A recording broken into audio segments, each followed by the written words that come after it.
Pengamat politik Tasikmalaya Asep M. Tamam memprediksi partisipasi pemilih pada pemungutan suara ulang Pilkada Kabupaten Tasikmalaya akan terjadi penurunan. Para pemilih dinilai telah mengalami kelelahan politis, bahkan ada yang sampai apatis. Apalagi pendidikan politik dinilai Asep kurang begitu masif. Justru yang terasa kuat yakni panasnya suhu politik di kalangan elit partai.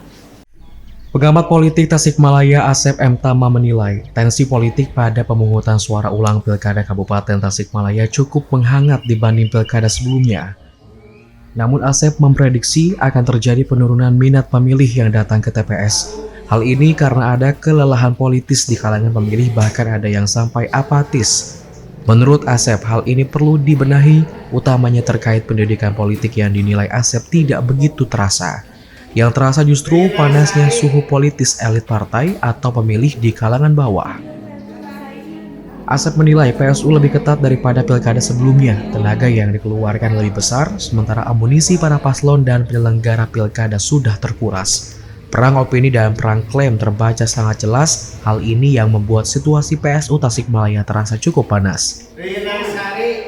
Saya memprediksi akan terjadi penurunan ini ya, di mana ada kelelahan politis di kalangan para pemilih, dan bahkan mungkin diantaranya ada yang apatis gitu. Apalagi dari opini-opini yang berkembang yang menghasilkan diantaranya apatisme masyarakat. Tentunya ini harus dibenahi ya ke depan, di mana PSU ini ternyata dari sisi pendidikan politiknya tidak begitu terasa gitu. Yang terasa justru adalah penghangatan atau pemanasan suhu politis yang terjadi apakah di elit partai ataukah di para pemilih di bawah. Asep berharap meski diprediksi akan ada penurunan jumlah pemilih, namun tidak membuat hasil dari PSU Pilkada ini tidak baik. Siapapun yang terpilih adalah yang terbaik bagi Tasikmalaya dan diharapkan bisa membawa Tasikmalaya lebih maju dan sejahtera.